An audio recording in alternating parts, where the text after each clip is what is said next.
ಈಗ ಕಳೆದ ಜನವರಿ ತಿಂಗಳಲ್ಲಿ ನಾವು ಒಂದಷ್ಟು ಪ್ರತಿಭಟನೆಯನ್ನು ಮಾಡಿದ್ವಿ. ಆ ಪ್ರತಿಭಟನೆಯಲ್ಲಿ 10,000 ಆಶಾ ಕಾರ್ಯಕರ್ತರಿಗೆ ನಾವು 15,000 ಸಾಲ ಕೇಳಿದ್ವಿ. 10,000 ಕೊಡ್ತೀವಿ ಅಂತಕ್ಕಂಥ ಮಾತನ್ನು ಕೊಟ್ಟು ನಂಬಿಸಿ ನಮ್ಮನ್ನು ಎಬ್ಸೋದು. 4 ದಿವಸ 5 ದಿನಗಳ ಕಾಲ ಹೋರಾಟ ಮಾಡಿದಾಗ 10,000 ಕೊಡ್ತೀವಿ, ಅದನ್ನು ಬಜೆಟಲ್ಲಿ ಘೋಷಣೆ ಮಾಡ್ತೀವಿ ಅಂತ. ಆ 10,000 ಅನೌನ್ಸ್ಮೆಂಟೇ ಆಗಲಿಲ್ಲ. ಕೊನೆಗೆ ಬಜೆಟ್ನಲ್ಲಿ ಎಲ್ಲ ಆಶಾ ಕಾರ್ಯಕರ್ತರಿಗೆ 1,000 ರೂಪಾಯಿ ಟಿ ವಿ ಇನ್ಸೆಂಟಿವ್ ಕೊಡ್ತೀವಿ ಅಂತಕ್ಕಂಥ ಮಾಹಿತಿಯನ್ನು ಕೊಟ್ಟರು.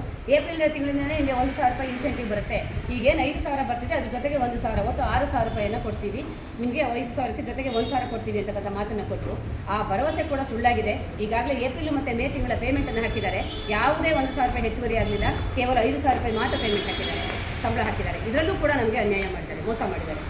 ಜೊತೆಗೆ ಇನ್ನು ನಮಗೆ ಇಲ್ಲಿವರೆಗೆ 15 ವರ್ಷಗಳ ಕಾಲ ಆಶಾ ಕಾರ್ಯಕರ್ತರಾಗಿ ನಾವೇನು ದುಡ್ಡಿದ್ದೀವಿ, ನಮ್ಗೆ ಯಾವುದೇ ಒಂದು PF ಆಗಲಿ, ESI ಆಗಲಿ, ಯಾವುದಾದ್ರು ಒಂದು ಹೆಲ್ತ್ ಇನ್ಶೂರೆನ್ಸ್ ಆಗಲಿ ಇಲ್ಲ ಮೇಡಮ್. ಇಲ್ಲಿ ತನಕ ಯಾವುದೂ ಇಲ್ಲ. ನನ್ನ ತಾಲೂಕಲ್ಲಿ 6 ರಿಂದ 8 ಜನ CA ಪೇಷಂಟ್ಸ್ ಇದ್ದಾರೆ. ನನ್ನ ಆಶಾ ಕಾರ್ಯಕರ್ತರು ಕ್ಯಾನ್ಸರ್ ಪೇಷಂಟ್ಗಳಿದ್ದಾರೆ. ನನ್ನ ಆಶಾ ಕಾರ್ಯಕರ್ತರು ಹಾರ್ಟ್ ಪೇಷಂಟ್ಗಳಿದ್ದಾರೆ. ನನ್ನ ಆಶಾ ಕಾರ್ಯಕರ್ತರಿಗೆ ಹೆಲ್ತ್ ಇನ್ಶೂರೆನ್ಸ್ ಇದೆ. ಯಾವುದೇ ಥರದ ಒಂದು ಹೆಲ್ತ್ ಇನ್ಶೂರೆನ್ಸ್ ಆಗಲಿ, ಯಾವುದೇ ಒಂದು ಆಸ್ಪತ್ರೆ ಬೆನಿಫಿಟ್ ಆಗಲಿ ಅವ್ರಿಗೆ ಯಾವುದು ಸಿಗ್ತಾ ಇಲ್ಲ. ಅವರ ಖರ್ಚಿಂದ ಇವ್ರು ಕೊಡ್ತಕ್ಕಂಥ ಈ 5,000 ರೂಪಾಯಿ 6,000 ರೂಪಾಯಿ ಸಂಬಳದಿಂದ ಅವ್ರು ತಗೊಂಡು ಹೋಗಿ ಅವರ ಹಾಸ್ಪಿಟಲ್ಗಳಿಗೆ ಹಾಕ್ತಿದ್ದಾರೆ, ದುಡಿತಿದ್ದಾರೆ. ಒಬ್ಬ ಆಶಾ ಕಾರ್ಯಕರ್ತೆ ಅನ್ನೋ ಮಾನವೀಯತೆ ಆಧಾರದ ಮೇಲೆ ಯಾವ ಹಾಸ್ಪಿಟಲ್ ಕೂಡ 10 ರೂಪಾಯಿ ಬಿಟ್ಟಿದ್ದು ಅಂತ ಹೇಳಿ ಉದಾಹರಣೆ ಇಲ್ಲ, ಬಿಟ್ಟು ಇಲ್ಲ ಕೂಡ. ಅದನ್ನು ಕೂಡ ನಮ್ಮ ಈ ಸಂಬಳದಲ್ಲಿ ಬರ್ತಿದ್ದೀವಿ. ಎಷ್ಟೋ ಜನ ಮಕ್ಕಳು ವಿದ್ಯಾಭ್ಯಾಸ ಮಾಡ್ತಿದ್ದಾರೆ, ಎಷ್ಟೋ ಜನ ಅಂಗವಿಕಲಿದ್ದಾರೆ. ನನ್ನ ಆಶಾ ಕಾರ್ಯಕರ್ತರು ಅಂಗವಿಕಲಿದ್ದಾರೆ. ಅವರು ಕೂಡ ಈ ಸಂಬಳದಲ್ಲಿ ಬರಬೇಕಾಗಿದೆ, ಜೀವನ ಮಾಡಬೇಕಾದ ಪರಿಸ್ಥಿತಿ ಇದೆ. ಇವತ್ತು 60 ವರ್ಷ ಆಯಿತು ಅಂತ ಹೇಳಿ ಕೆಲಸ ತೆಗಿತಿದ್ದಾರೆ.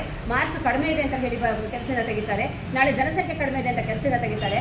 ಆಗಲೇ ನಮಗೆ 40-45 ವರ್ಷ ಆಗೋಗಿದೆ ಮೇಡಮ್. ನೀವು ಯಾರು ನಮ್ಮ ಕೆಲಸ ಕರೀತಾರೆ? ಯಾರು ಕೊಡ್ತಾರೆ ಕೆಲಸ? ಯಾರು ಕೊಡ್ತಾರೆ? ನಮ್ಮನ್ನೆಲ್ಲರನ್ನು ಅವರು ಮುಲಾಜಿಂದ ಮನೆ ಕಳಿಸ್ತಿದ್ದಾರೆ. ನಾವು ಏನು ಮಾಡಬೇಕು? ಜೀವನ ಕಟ್ಕೊಳ್ಳೋಕೆ ನಮ್ಮ ಆಯಸ್ಸು. ನಮ್ಮೂರು ಎಕ್ಸ್‌ಪ್ರೆಸ್, ನಿಮ್ಮ ಸುದ್ದಿಯ ಜೊತೆಗಾರ.